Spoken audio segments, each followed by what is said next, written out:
There we go. All right, so good morning and welcome everyone to the APS Leaders Institute workshop on APS Consistency. My name is Rabaz and I am the Training Operations Coordinator for the Adult Protective Services Workforce Innovations Program. Here with me today are our trainers, Akili Siron and Julie Orozco, along with my colleagues, Dawn Gibbons-McWayne, Megan Juring, and Amy Wazak. So before we get started, I'm briefly just going to go over some housekeeping with you all. I first want to check that everyone has access to the participant manual. If you don't have that handy, I'm placing it in the chat box right now so that you are able to download that. And I'll just take oh, there it goes. All right. So first, a little information about the Academy for Professional Excellence, which is a part of the San Diego State School of Social Work. Its mission is to provide exceptional workforce development and learning experiences for the transformation of individuals, organizations, and communities. Also, Adult Protective Services Workforce Innovations, also known as APSWI or APSWI, provides innovative workforce development to APS professionals and their partners. APSWI is a program of the Academy for Professional Excellence, along with all the others that you see listed on this slide. So I'd like to just take this time to express my gratitude of having you all here with us today. Thank you so much for showing up and for being here. Now I'd like to introduce our land acknowledgement. I am coming to you all from San Diego, which is Kumeyaay land, and I'd like to acknowledge the lands that we are all on today and the purpose of a land acknowledgement. So first, the purpose of a land acknowledgement is to recognize the relationship of Indigenous peoples to the land. It's multifaceted in its meaning. It shows respect to the people of the land itself, and to the relationship to one another. I'm getting a little bit of background noise, so I'm going to go ahead and just start muting. If you notice that you are, if your mic is not muted, go ahead and please mute yourself. I think we should be okay now. All right, sorry about that. So this land acknowledgement, there are statements that recognize the dispossession from the land, the harm by colonial practices, beliefs, and policies. They validate and recognize the continued presence of Indigenous peoples everywhere. Lastly, when offered in earnest and with sincerity, they are the first steps in reconciliation and healing. In the chat box, I'm going to be placing a link where you can learn a little bit more about the land that you are on. That's in there now. Okay. So for millennia, over 100 tribal nations have been a part of this land. This land has nourished, healed, protected, and embraced them for many generations in a relationship of balance and harmony. As members of the Academy community, we acknowledge this legacy, we promote this balance and harmony, we find inspiration from this land, the land of the original inhabitants of California, and we recognize that we are all guests of this land. We also do acknowledge that making a statement isn't enough and that it's important that we share ways that people can take action. So while developing a land acknowledgement statement is an important first step towards reconciliation and healing, the statement alone is not enough. It is important to also identify concrete steps that we can all take. So those actions can involve putting in time and effort to research and learn more about the Indigenous communities of the lands that you are on, returning artifacts and land to their appropriate tribal communities, working to protect and preserve the land, and many more. I am putting a link in the chat box now where you can learn more about how you can take action. Okay. And now we're just going to go over a little overview of technology. I know that many of you are now pros at navigating through Zoom, and there might be a few of us that are a little bit more unfamiliar. So we'll just go over the basics. So first, you'll see your mic icon that allows you to mute and unmute yourself and select different audio options. Please make sure you're muted when others are speaking. Your video camera, please turn your camera on if you do have one. We would love to see your faces this morning. The participant icon allows you to update your name if needed. All you'll need to do is hover over your name, select more, then select rename. The chat box is where you can participate via chat and typing. We tend to use the chat box a lot, so just please be mindful of that. The reactions tab allows you to share some reactions like a hand clap or a thumbs up. And lastly, we will be utilizing breakout rooms today. When you're in your breakout room, you are able to leave the breakout room at any time, and you can also signal for assistance if needed. Some final reminders, please attend the entire course, but for whatever reason, if you do need to step away or log off, please go ahead and private chat me if you can.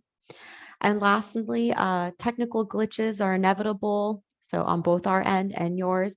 So I encourage us to just be patient as we try to navigate through them. Okay, if there are no questions, I'm going to go ahead and hand it over to Dawn, who's going to share our agenda with you all today. Thank you. Thanks, Rabaz. So I'm Dawn Gibbons McWayne. I'm the program manager for APSWI. And as Rabaz said, we're so happy to have you all with us today as we talk about consistency and what's going on with consistency and why it's so very important within APS. One of the things that we really want to focus on and support throughout this training is connection with each other.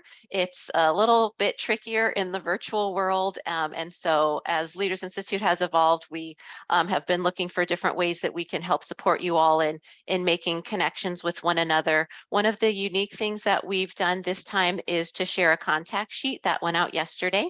So you've got contact information for all of your APS friends here that are also attending with you, because when it comes to consistency, it's hard to work on consistency alone. It's a lot easier to work with your APS colleagues when you're working around consistency.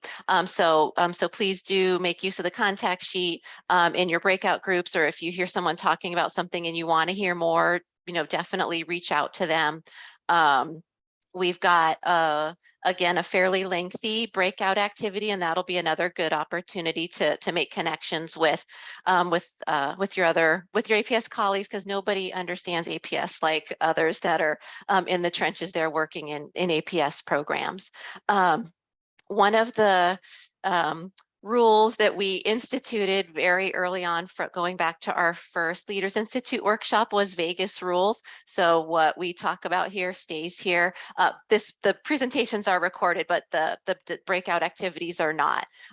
There will only be county folks in the breakout groups. None of our CDSS or our staff will be in those groups. So we really want you all to be able to have real conversations about how things are going with regard to consistency, whether you're just starting out, whether you're just treading water, trying to keep your head afloat within your program and haven't had a lot of opportunity to talk about or think about consistency, or whether you've made whether you're a program that's engaged in a lot of efforts around consistency. Wherever you are is okay, and we want you to be able to have just real conversations with with your APS colleagues around consistency. So let's go through the agenda. Right now we're doing our welcome, housekeeping, and introductions. We're moving into presentations in just a moment with Julie and Achilles, and we'll have a brief Q&A with Julie and Achilles, and then we'll move into the breakout activity, putting you all into small groups that you can have those discussions. We'll have a brief debrief, and then our closing and evaluation. One of the pieces that we really want to support today is helping you all come up with an action plan around consistency. So again, wherever you are, whether it's very little or a whole lot, at the end, we're going to support you throughout the workshop, so that at the end, you'll be able to have an action plan on what your next step is going to be regarding consistency efforts in your APS program. And consistency is really important. It's the reason we're all here today. But so what? Why is it so important? It's important at a lot of different levels. It's important at the individual level because we want to make sure that clients are receiving a high level of service, whichever worker sees them from whichever county they're in. We want to make sure that it's important that client is receiving the appropriate APS services. It's important within your program. We'd like one worker to be working in a similar way to another worker, that they're going out to see the same client, they would ask similar questions, get the appropriate information, and put together the necessary action plan. And it's also really critical at the national level. We want the work that we do to mean something. And when our data and what we're doing is all over the place at a national level, it can look questionable in terms of, is APS data reliable or not? Seems like everybody's doing something in a different way. And that's what we're wanting to take efforts here today within California.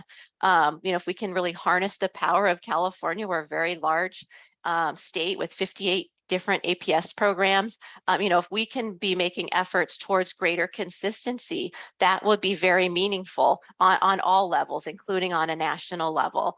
And we've got Achilles and Julie here talking with us today to share what's out there, what's available, what they've done within their programs, and just some really easy first steps, especially for those of you that are just starting to look into consistency, just very real doable action steps that can be taken especially if you're just getting started. And again, if you're a program that has been doing a lot of work in consistency, still always room to grow.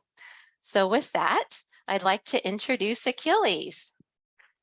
Achilles is the APS program director for the city and county of San Francisco, and you can read a lot more about all of the wonderful things that Achilles has done within adult protective services and in support of consistency here.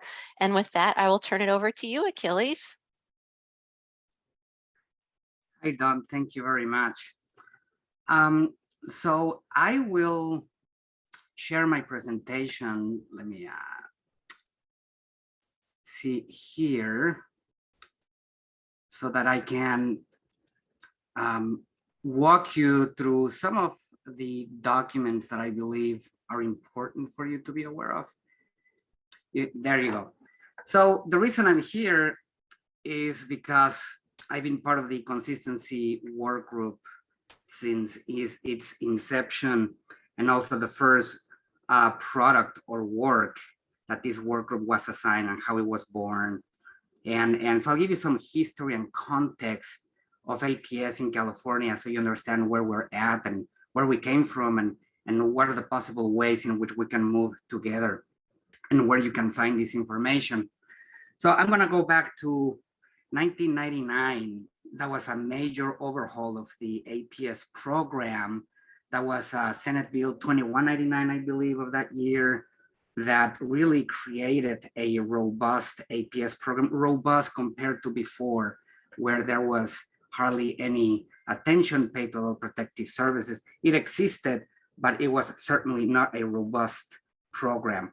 So what happened, many laws with respect to mandatory reporting came about, and the expectations of APS, and there were forms that were developed. Many of you have seen the SOC 343, an investigation form. Well, from the very beginning, and I was already working in APS in, excuse me, 99. So I do remember a lot of this history unfolding. From the very beginning, some programs said, we're not investigators, we're social workers, we're not going to investigate, we're going to assess. Others said, well, how do we know when someone has been abused? And so that form, the SOC 343, became kind of like a guide, right? Counties did not have to use it, but kind of like, use the same guiding domains or principles. And what happened along the years, pretty much the SOC 242, which is our statistical reporting form, began to show signs of significant inconsistencies. So the PSOC members back then, they noticed that, and they got together, during one of those PSOC meetings and said, we need to look into that. Who can look into this? The Archton Foundation funded a project led by UC Irvine, Dr. Eileen Wigglesworth, and they studied precisely that, the SOC 242 data. The most salient findings, amongst many others, but the salient one was on the actual case findings. For example, some confirmed cases were 0 in some counties. There was never a confirmed case of abuse. In other counties, 100% of cases were inconclusive. In some other counties, most cases were unfounded or 0 unfounded. So the disparities really were a reflection on how the UC or how the administrators of APS in 58 counties saw their programs as, you know, do you just go and assess? Do you investigate? What do you do? And so to address that, PSOC formed a consistency work group. The consistency work group back in 2010 was tasked with creating some guidelines for findings, for case findings. And this work group, San Diego was part of the Riverside, Santa Barbara County, San Francisco, several other counties were part of this work group. And they came up with this finding, with consistency in findings, a guide and a matrix. And that needed to live somewhere. And soon after, PSOC said, well, can you also work on determining independent adult status? That's very difficult. So, and other projects followed. So county said, well, where are we gonna place all the information? And we need a binder. Every county should have a binder. Well, you know, that was kind of like not very popular because, you know, you would have to like make changes to your binder and remember to like pull out pages and insert new pages. So we decided to come up with a PDF version of it. And the CWDA APS guidelines to supplement regulations were born. Now, these guidelines were intended to promote consistency. And one thing, a couple of things that were happening during that period of time, the 2011 realignment really shifted a lot more administrative responsibility to counties. And also the CDSS manual had not been updated since 2001. So facing inconsistencies, the findings of UC Irvine, developing this work, they said, okay, well, let's have all counties make an effort to adhere to these guidelines, and that will help with consistency. So I'm gonna show you where these guidelines live. So if you go to the CWDA website and you go to policy areas, adult protective services, you'll find a lot of useful information there. Forms, guidelines, it's kind of like GetSmart, difficult to get there, but if you look for it, you'll find it. Maybe CWDA in the future can bring it to the forefront. You will find some work, some templates that we have come up with that are in the guidelines, but that you can access yourself independently to make your county specific version of it. But what I'm gonna show you is the guidelines. All these templates are in these guidelines. And we are currently on version 2.1, working on version 2.2 to add the guidance on no 10 days on NDTs. But I wanna show you, I'm gonna enlarge this a little bit because it might be too small. But I'm gonna show you what is in these guidelines. So 2012 was created for the first time. There were many additions to the guidelines that you can see in the version control page. And in your table of contents, you will find all the work we've done, from consistency in determining findings, and then a training was developed on that. First, an e-learning, and then an in-person training, and then a mix type of training as a result of these guidelines to help us really operationalize these. You'll find the determining dependent adult status. We had other work of APS case documentation. For example, we worked on how to respond to mandated reporters or any reporter. What information do you share with a mandated reporter? What information you share, if any, with someone who's not a mandated reporter? And it's all in the APS case documentation. There's a section in there of responding to reports. We have consistency in case documentation, APS guidelines for investigation. Lori de la Gramaticas led this effort through the APS regulations work group. We had the APS initiated restraining orders, which Riverside worked on and shared with the entire piece of membership with all counties. We have outcomes, another request from PSOC. How do we know that APS services are making a difference in clients' lives? Are they better off? And then we have service plan components, biopsychosocial risk assessment, standards. And we also came up with a findings mythbuster just to help enhance the class and the training in findings.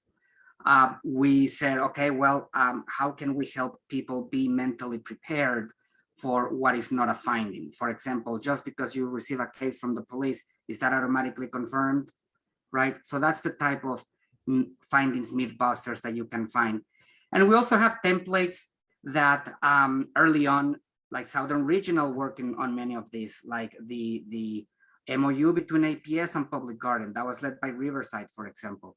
We also work on APS and Long-Term Care Ombudsman, work on the cross-reporting guide. How do you cross-report to the Department of Consumer Affairs or any licensing bureau, etc. And these are templates available for your use.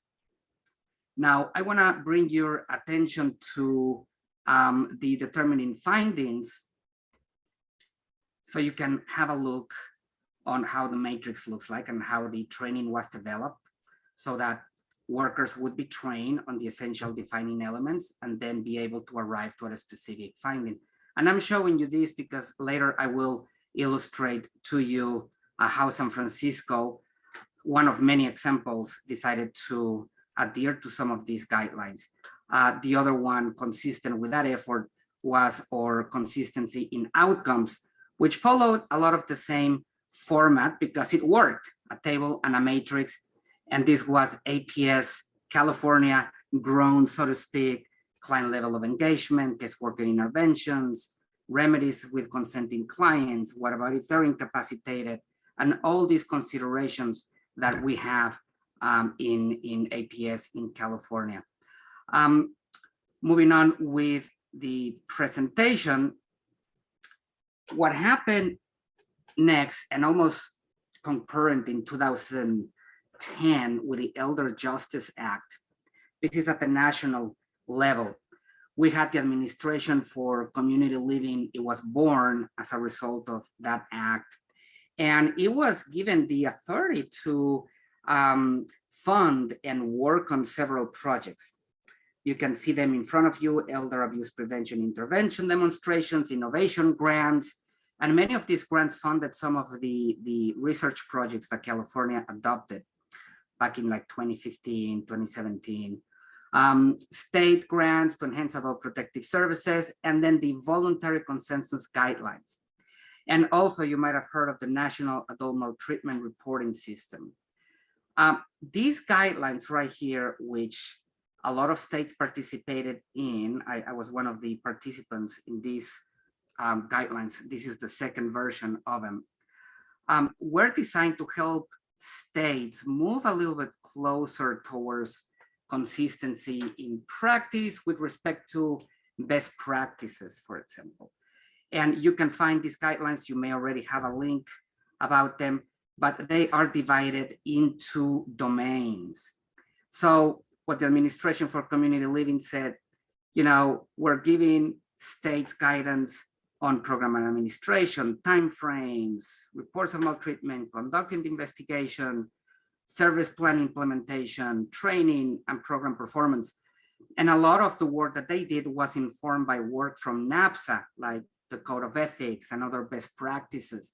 So all of it, and if you read it, you will find references to NAPSA and a lot of the work that has done throughout the years nationwide.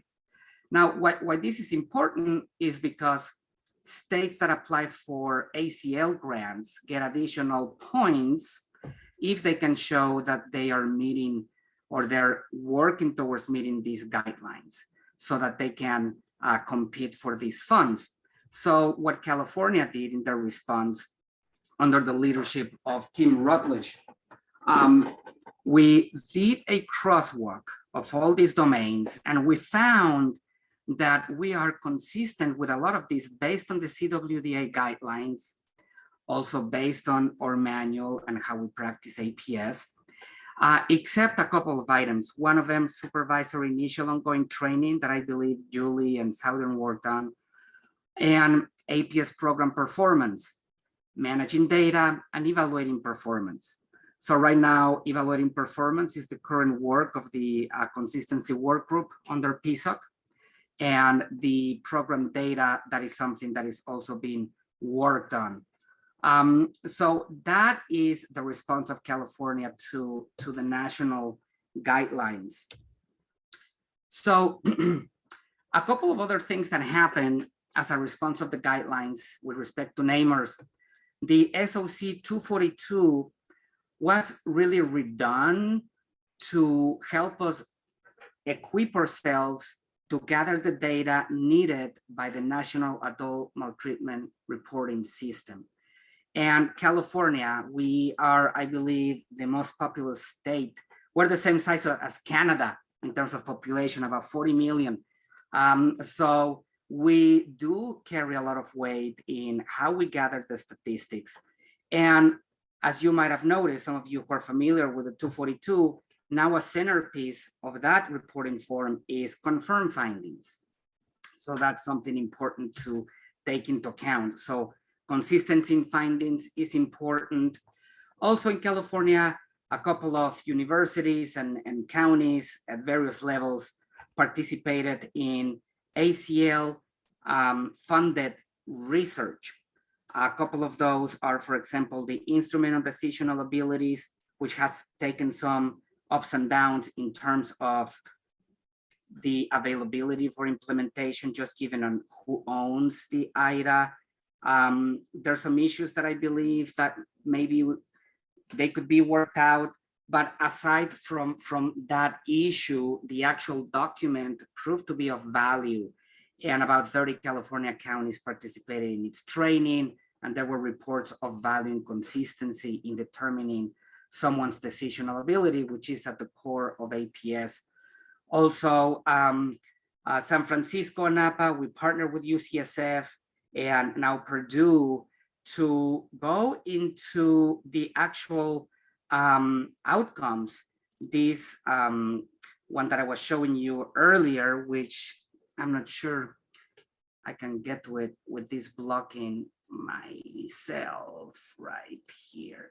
This is the outcomes.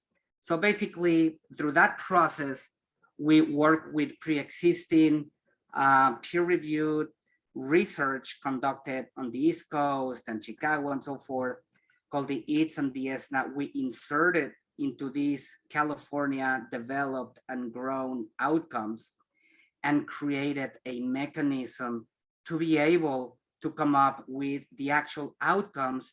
So basically, we operationalize the work that we created in California through PSOC, through the consistency work group, by inserting validated research into it. And Napa and San Francisco completed the pilot, and I believe 5 counties in California are currently using that system. And I already spoke about the national guidelines and the crosswalk. Now, I'll give you an example of how San Francisco has opted for adhering to a lot of what we have done through the CWDA guidelines, the national guidelines. How can we operationalize what we have worked on so far through PSOC, through these work groups, through the Southern Regional that has done a lot of work, etc. So we decided to pretty much bring things in. We actually change our internal APS manual to correspond to the national guidelines domain. So now we have 7 chapters in our internal manual, and now we're getting the guidelines from the nationals into our manual as a compass to help us navigate difficult and challenging situations.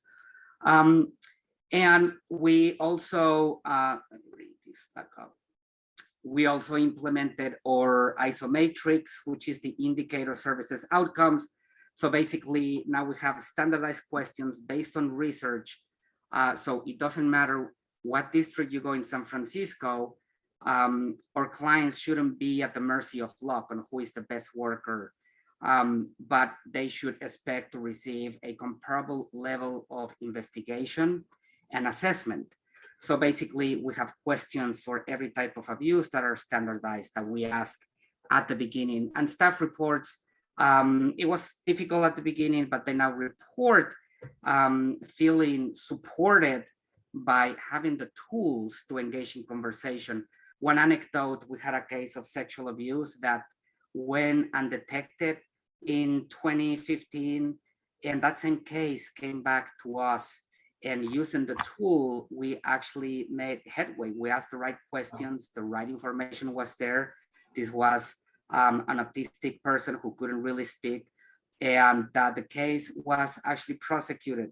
Of course, law enforcement became involved, but we had to like illustrate to them that something was going on worth their time looking into. So that's the type of value that we have derived from consistency in the questions that we ask and in gathering data on outcomes.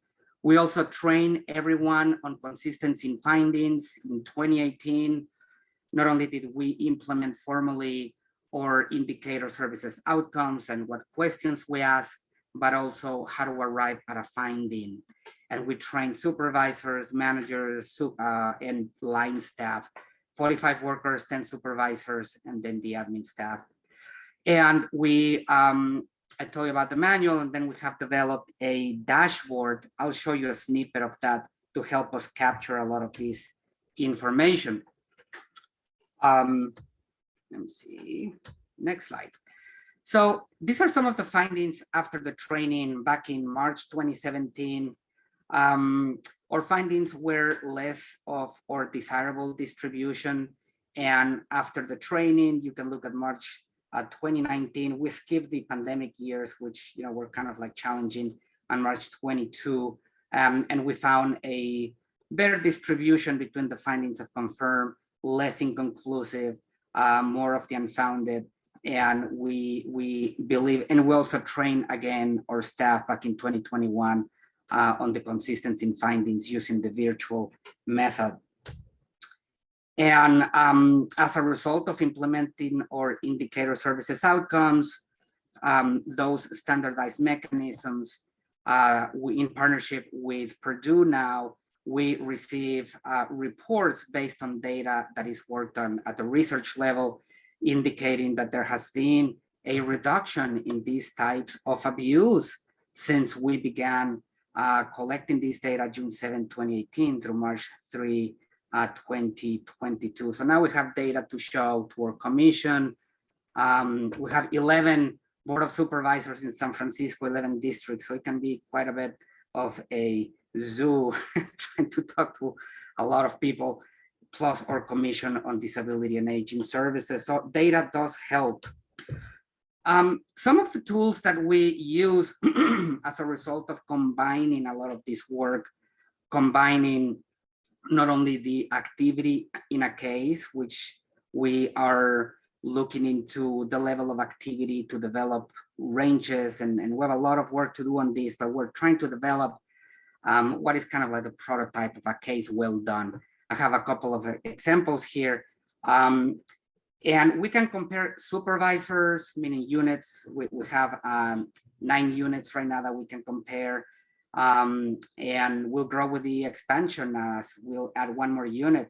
But we want all units to act comparably well. And within a unit, workers to work comparably. And so we'll be looking into variation in terms of the work that they do. You can see a couple of examples here of someone who has a lot of activity in their cases versus someone who is struggling. And then as I was mentioning, we added from the consistency guidelines, we are putting into our dashboard the findings, what are the percentages of findings that workers are having, units, program, and also what are the outcomes that we are seeing. So we're trying to integrate, which is has been the challenging part, to integrate a lot of these to actually put it into practice. It takes time, it takes effort, but a lot of these has been developed from counties that have piloted this system or other systems that of their choosing. And so now, by just looking at a worker, for example, I'm taking worker 2, someone who has struggled. If we look at the what they say in terms of engaging with clients and case reduction, we can have a snapshot per worker of our 45 workers that we have and see their performance. These are just snippets. And if we compare to someone that we believe is working in a more optimal way, per several trends that they exhibit, then we expect to see more of the in this case client risk reduction and the data that we collect from workers that perform in a more efficient, effective way, and how does that relate to the impact on clients and the outcomes. Where do we go from? Achilles, we've got 2 minutes. 2 minutes. Oh. Mm-hmm. All right. In the 2 minutes, where do we go from here? I recommend that you develop your QA tools, with your vendor. If you have leads, there's plenty of QA tools. The APS work plan has a goal 2.2, replicate evidence-informed APS practices. If you want to use some of that money, if you're interested in the indicator services outcomes, you could cover that, or any other system that may be of your choosing and preference. Now, if most counties were to choose the indicator service outcomes, what I've been reported to that all LIPS counties, for example, could receive training, and that's for about $200,000.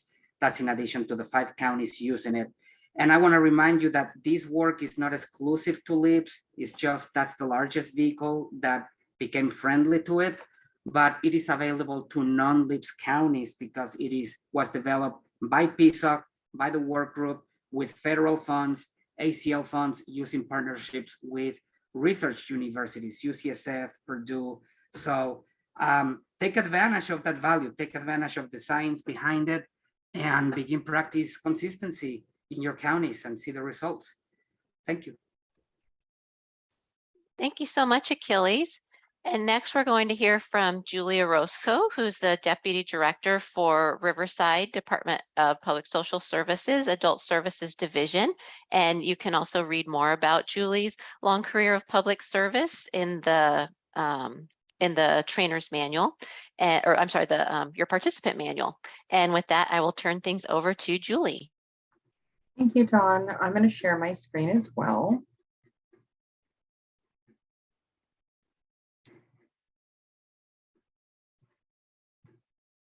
Okay, Dawn, can I just confirm that you can see my screen, my PowerPoint? Yes. Okay, perfect. Thank you. Well, I'm excited to be here today. Thank you so much. It's great listening to Achilles in San Francisco, and some of our partner counties have just done amazing work in consistency, which really, helps us all, right? And that's the part of it, is it's those strong partnerships that really allow us to really build upon our programs, because we learn from others. So, and Achilles has definitely been at the forefront of a lot of that. So I'm Julie Roscoe, and I'm with Riverside County.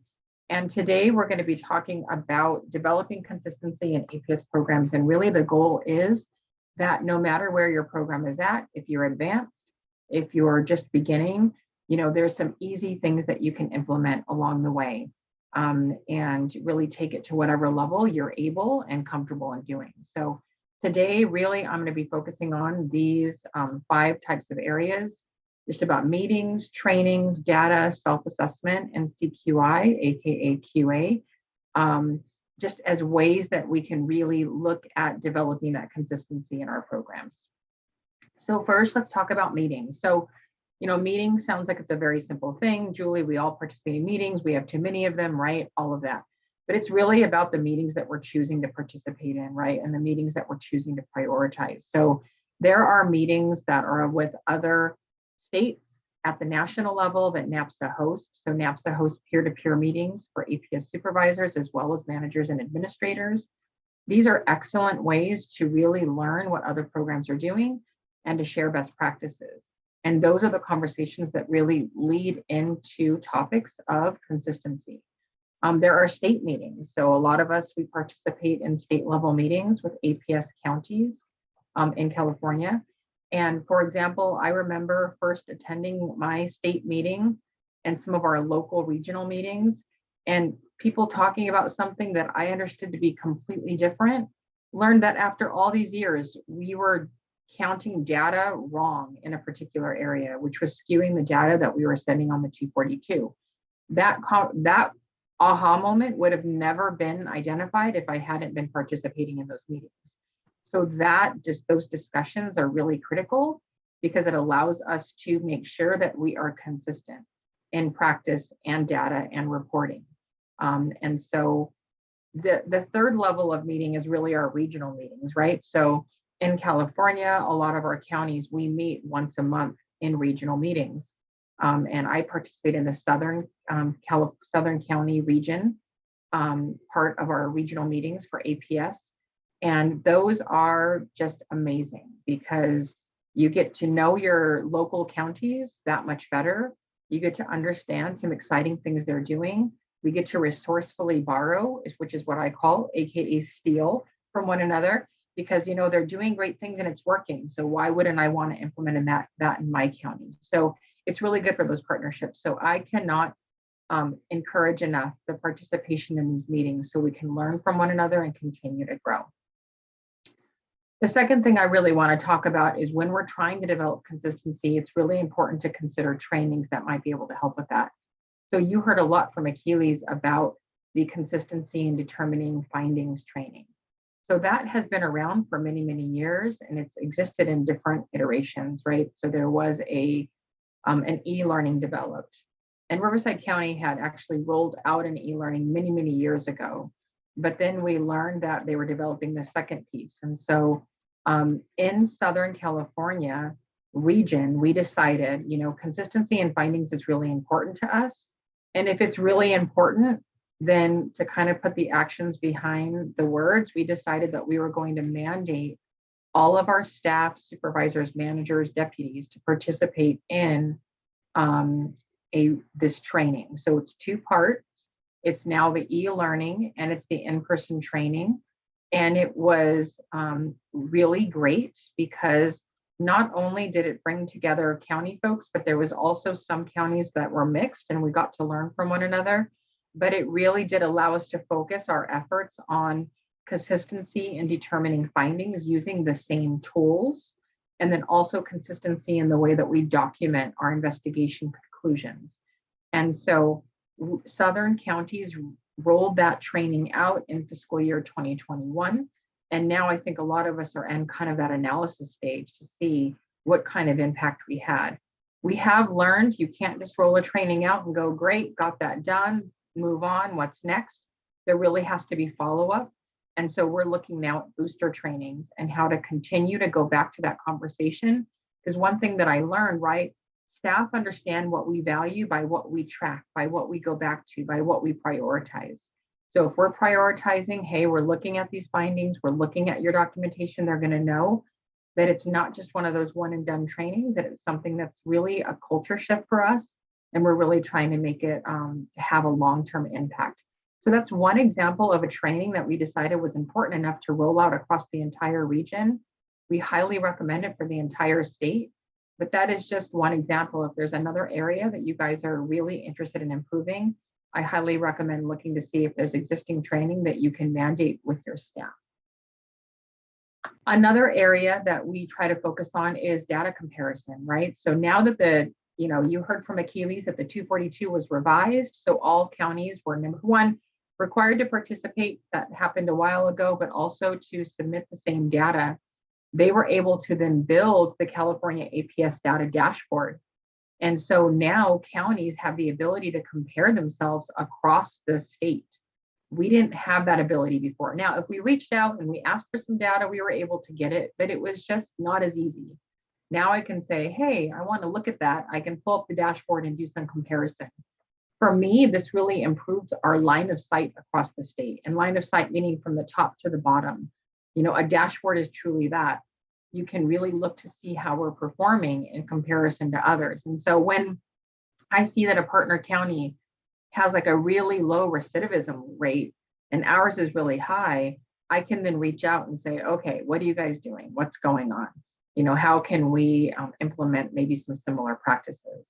An example of how we use this great information is that in the Southern region, during our monthly meetings, we have a volunteer county, San Diego. I see you on the line. I'll give you kudos. San Diego County, they look at this data often. And so every month they present data to us in the Southern region so that we can compare ourselves on a new topic. And the goal is that we're going through every part of the 242 on a monthly basis. And so we actually have that meeting this afternoon, and I'm looking forward to reviewing that. So when we see that, we're like, okay, Kern, how are you so low in this area? What are you guys doing differently? Sometimes we find that they have practices in place that really allow them to have that data outcome. Sometimes we learn that, we're tracking data wrong, and that, we think we're sending to the state what it's supposed to be sent. And then we realize, okay, there might be something wrong, but it allows us to tweak so that we can ensure that the data that we're sending to the state is consistent and that we're really considering best case practices across the states.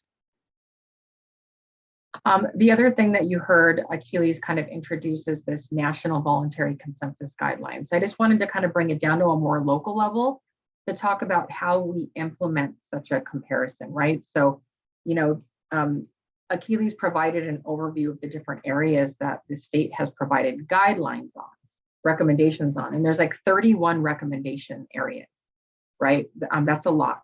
And so, no, I don't think every county can just like dive head first into all of those areas. But what we decided to do as a state is really focus on some priority areas. So we focused on looking at supervisory case review. So we looked at, when a supervisor is reviewing a case, the ACL through these national voluntary consensus guidelines recommends that we, review certain areas that supervisors have to approve certain areas. And so we really set out to see, is that happening consistently across the state? So we formed a work group. Originally it was Southern region. We had lots of regions that were interested in participating. So it became a statewide work group, which is great. We sent out surveys to all 58 counties to really ask them about, does your supervisor participate in certain things, certain functions, which is what the guidelines recommended. This is just on the slide, you'll see a little snapshot of one area that we found that we were not in alignment. So the recommendation is that we have policies and procedures regarding supervisory review functions at all of the critical case junctures that they were recommending in the guidelines. And only 18% of counties said we have policies and procedures that document all of those areas. Then we had another almost 30% that said we have some, but not all. But you can see we had 53% of folks that said, nope, we don't have policies and procedures on these functions. And so that's an area now that we've identified that we are not in alignment with the guideline, that we're not consistent across the state. And we have recommendations now to the state that maybe this is an area of focus for the upcoming fiscal year. So that's an example of how we can take the information and really move it forward to try to achieve consistency across the state. The final thing I really wanted to focus on is CQI or QA. So as you know, there are no requirements. So unlike programs like IHSS has mandates regarding QA funding to support their QA efforts. APS is different, right? APS, there are not requirements, there are recommendations, strong recommendations that we build in practices. And so that is, definitely an area that counties can focus on. I remember coming to PSOC in 2016 and saying, okay, you guys, I'm being asked to develop APS QA. I'm so embarrassed. We're behind the ball. What do you guys have? And, folks admitted, like, Julie, you're not behind. It's, it's not a priority because it's not a mandate, right? And so we've all done a little bit of something, but we all could use some more focused efforts in that area. And so it was really neat. We were able to kind of approach this together. And so just want to encourage you that, you can build your QA program the way that you can, the way that your structure and current funding allows. So some folks have internal program QA structures where it's staff reviewing, it's supervisors reviewing, it's managers reviewing. Others have administrative features where there are independent reviewers, like actual staff program specialist, admin staff that also do some level of QA. Or you can do that combination where there's staff that are doing QA and there's admin that are doing QA. All of these options are great. They're all better than nothing, right? And you can decide what your structure and funding allows you to build. And so keep in mind that most of you, if not all of you, already have some basic level of QA built into your programs. If you have supervisors that have to review the risk assessment and approve it before it moves forward, that's QA. If you have supervisors reviewing and approving service plans, findings, and approving a case for closure, if that supervisor reviewed something and they weren't in agreement with what was presented or documented, and they can send it back and say, hey, you have to work on this, you have to focus on that, that is basic QA. We are looking and reviewing and not approving just to move everything forward. So keep in mind, everybody should be proud because they all have some level of QA. But then there's different levels that we can look at, right? So if you look at the basic step, there are state mandate compliance things that we look at. For example, if the response time was immediate or 10-day, did we meet that timeline? Your QA probably looks at that already, or your documents, your data reports already look at that. The case component reviews, what I just described, the risk assessment service plan, then you probably have some type of review built in on those cases that have special circumstances. A client was injured, or maybe they possibly died. There's a suspicious death. You might have those built into critical incident reviews or death reviews. And then oftentimes, if there's like a lawsuit that might be brought against the county, there's some kind of case review. So those are kind of like basic required levels of QA that you may already have in practice. Then if you go on to intermediate, you may have built in some case audits. So those are really about compliance. So you have policies and procedures that may be encouraged by regulations, and where, did they do this? This is a requirement, was it done? It's a compliance checklist. It's very quantitative in nature. Then you may go to that next level of having a qualitative case review. How is the quality of that documentation? What was the quality of their case closure summary? The quality of their risk assessment? You can really look at those from a qualitative standpoint, the quality of their investigation as a whole. And then some counties have built in field observations, or sometimes as we refer to as ride-alongs, right? So sometimes you have supervisors that go out on ride-alongs, but nothing is really documented. That's a really easy thing that you could switch to a QA review. There's a document. What were the strengths that they observed? What were the areas of development? And those are conversations that you're having in the car ride home, or that you're having in your individual conferences, your meetings with your staff on a monthly basis. Then you can really move into that advanced area where maybe you have peer reviews happening. You have supervisors looking at one another's work and really, providing feedback across different not programs, but units or regions. CPS, they have peer reviews from other counties. I'd love to get there one day. We're not there yet, but where it's like there's an annual review where people from the outside are coming in, to take a look at your work. Some counties have incorporated customer service surveys and calls to clients to talk about the services they received. Were they treated with respect? Did they receive, helpful resources? Then you can do things like focused monthly reviews or targeted reviews. So an example for us in Riverside County is we look at our aging cases that exceed a certain amount of days, and we look to see, are they following regulations while they have that case open for an extended period of time? And why is it open? Is there a legit reason why this case is, open for 60 days? Or you can say, I want to look at a special area. When we were doing a lot of NTDs during COVID, we looked at those NDTs to see, did we agree that it met NTD criteria? Were we satisfied with the level of investigation and resources that were provided during that time? We do, special things that are maybe just one time, but we want to focus on that area. Finally, we've implemented policy and program post-implementation reviews. So I think a lot of us are really great at implementing new programs, right? And maybe implementing new protocols. But what we weren't always great at is the follow-up. So how is it going? Are people complying? Are we hitting what we wanted to hit? Are we, getting the outcomes that we expected to see? So now in Riverside County, whenever we roll out a new program or protocol in APS, it's followed by a post-implementation review, and we set targets. This review will terminate once we've met compliance targets this many months in a row, right? So those are the kinds of things that you can really consider as you move forward in your QA programs. So the most important part is that, you know, QA is really supposed to lead to CQI, continuous quality improvement. You're not running a bunch of data reports. You're not just running a bunch of reviews to say we're doing QA. It's really about what you do with that information.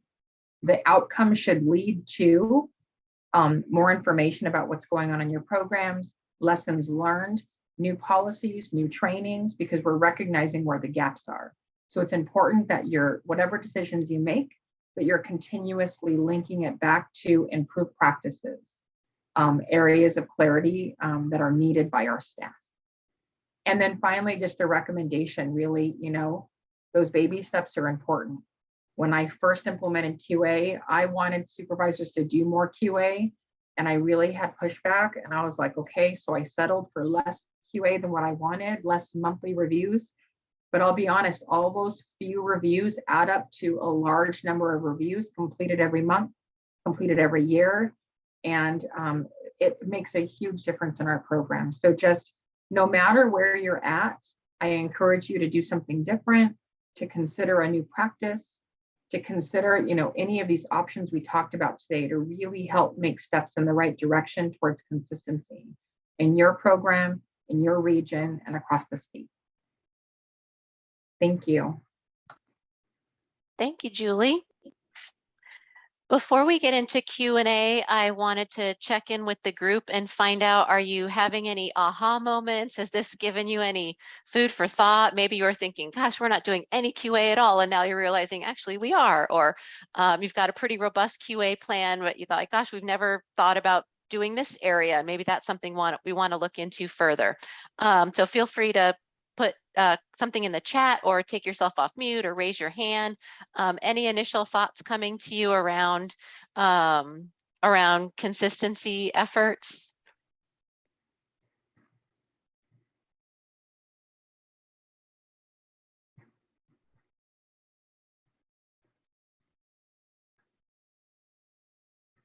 Or perhaps anything maybe you had come in thinking, I guess, you know, consistency, you know, it's supposed to be important, but I don't know, like maybe you're not really bought in and you're thinking about it in a different way, or perhaps you're thinking, you know, I would like to do something, but such and such is getting in the way, and I'm trying to figure out how to overcome that. I mean, I really appreciate what Julie was saying. You know, you start somewhere, and it's when we first started kind of having the QA conversations in our Southern group, and Julie was sharing what Riverside was doing, it kind of was that exciting aha of like, oh, we are doing something. And then, you know, we could document that. So it felt good, like, oh, we have something. And then just continuing to build on that. And every time I hear Achilles talk or Julie or someone, it gets me excited to see what else we could do with some of our data and grow our program and build that consistency. I think there's a lot of opportunities, and we just have to remember it doesn't have to be the big thing all at once. So we're doing some small things, and it's getting kind of exciting in my county of some of the new things that we're adding. They're not gigantic, but for us, I think we're seeing the growth from them and getting the buy-in, because I definitely had the supervisors when we first started some of our new QAs that, oh my gosh, what are you making us do? It's so much, it's so hard. And then now there's a little more excitement as we see results and we build that it gets the buy-in that we can do more and change things a little bit. Thanks, Chris. Really good point. And to just piggyback on what Chris is saying, I mean, for me, because I've worked across different community programs and different things, is just the importance of the consistency. And just what Julie was saying, you know, understanding what the data that's going in actually is and what's coming out. As I always say, what goes in is what comes out is only as good as what goes in. And so if you're not sure where it's being pulled from or what data is going in, you don't know what's coming out. Thank you, Thea. And then I see in the chat Carrie's comment about make attending the NAPSA chats more of a priority.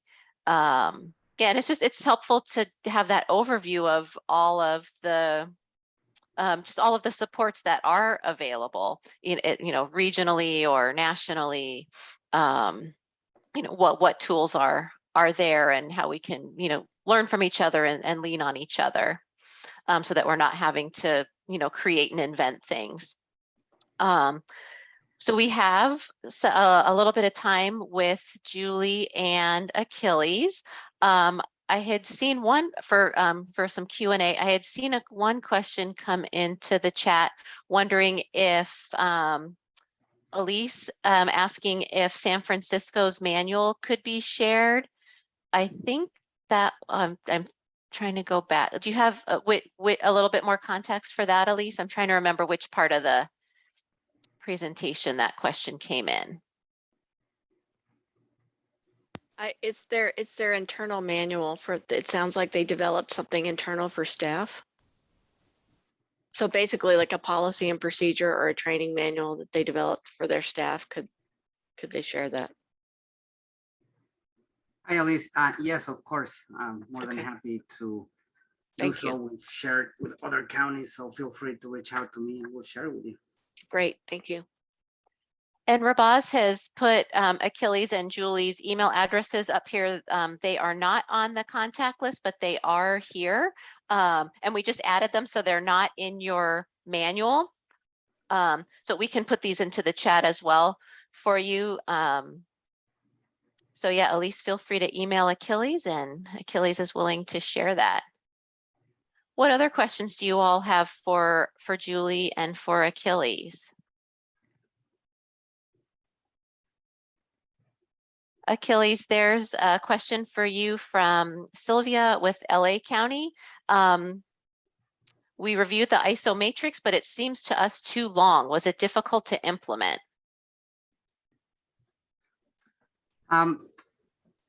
Well, it is at first. Any change will be a challenge,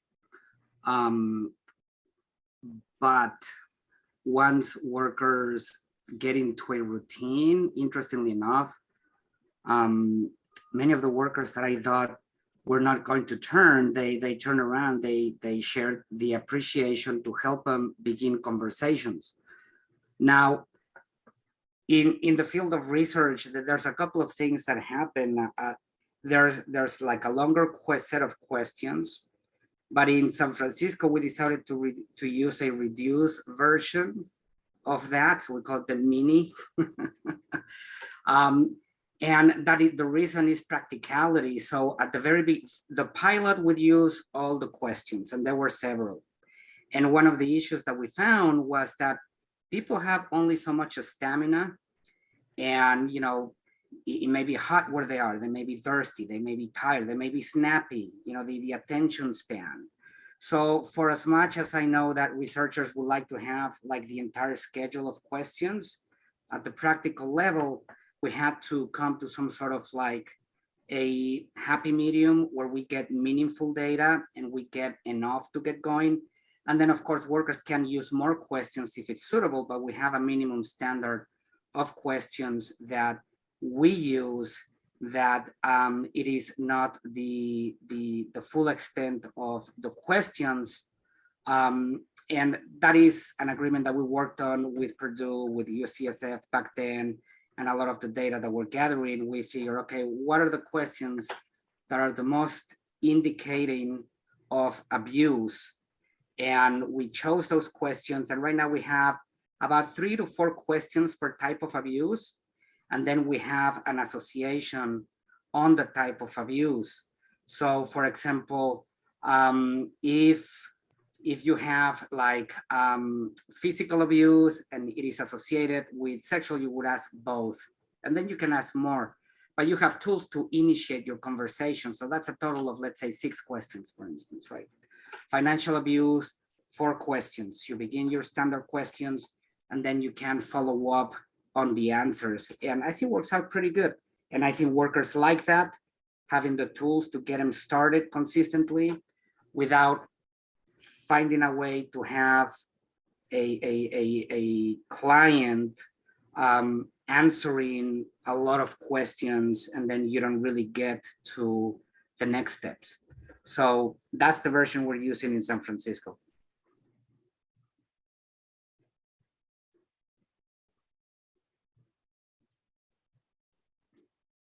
Thanks, Achilles. Other questions for Achilles or for Julie?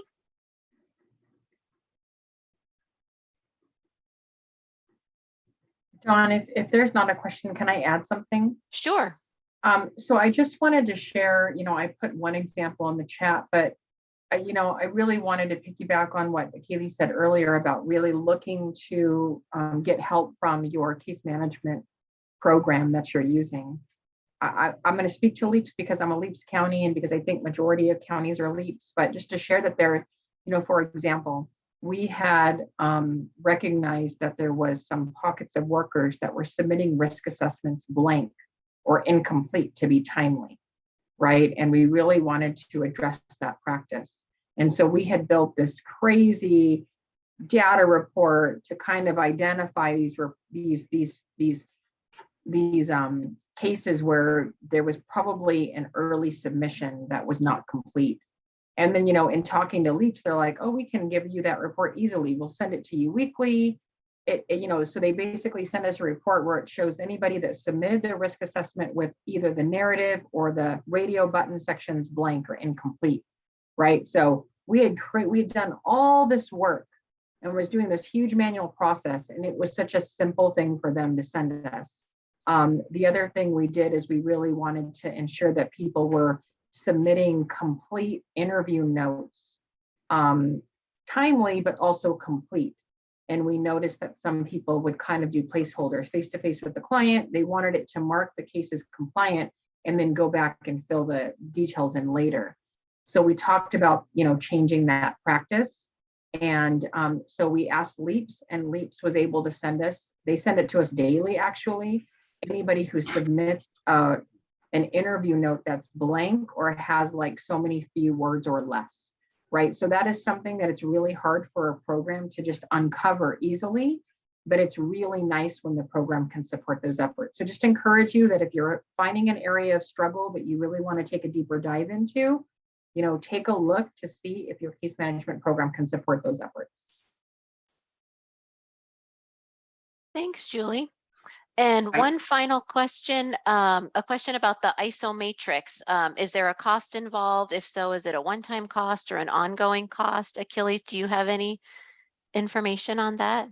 Yeah, it's a one-time cost. You get the training from Purdue, and then you get it installed. If you're one of like 25 counties that have it in there, they just switch it on, and then you get the training. So the cost is really minimal.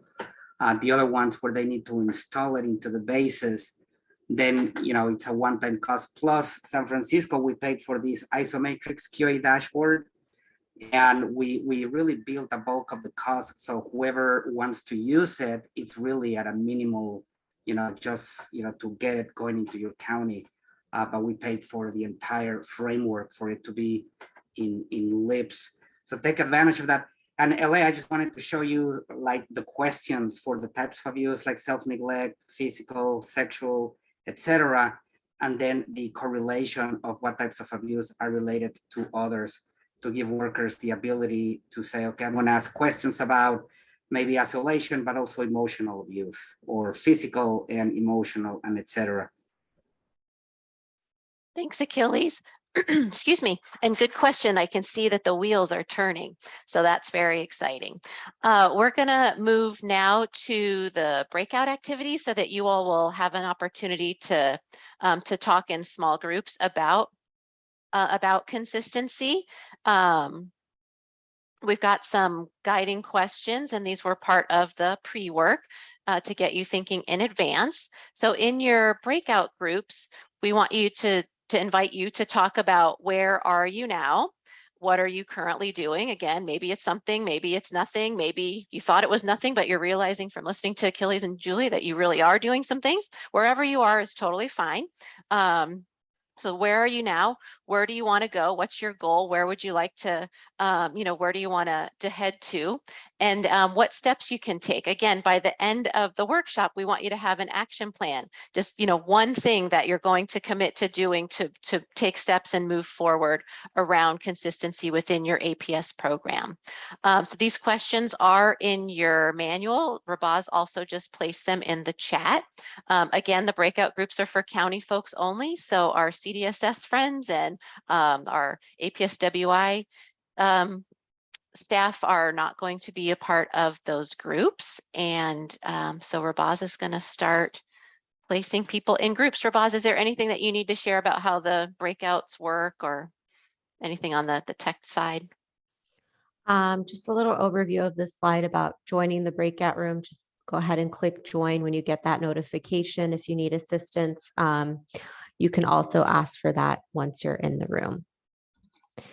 And I'm going to go ahead and open the rooms. Let me just give me 1 second. Okay. So rooms are open. We have about 40 minutes, but based on time, we could be bringing you back a little bit earlier than that. So once you get that notification, please hit join and we will see you all shortly.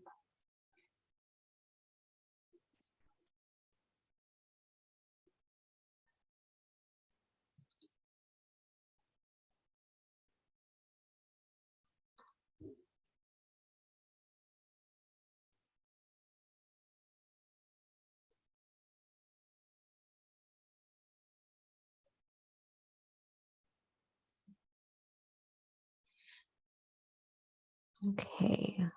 Achilles and Julie, did you want to go into rooms? I remember we had some discussion and then I'm trying to remember where we landed.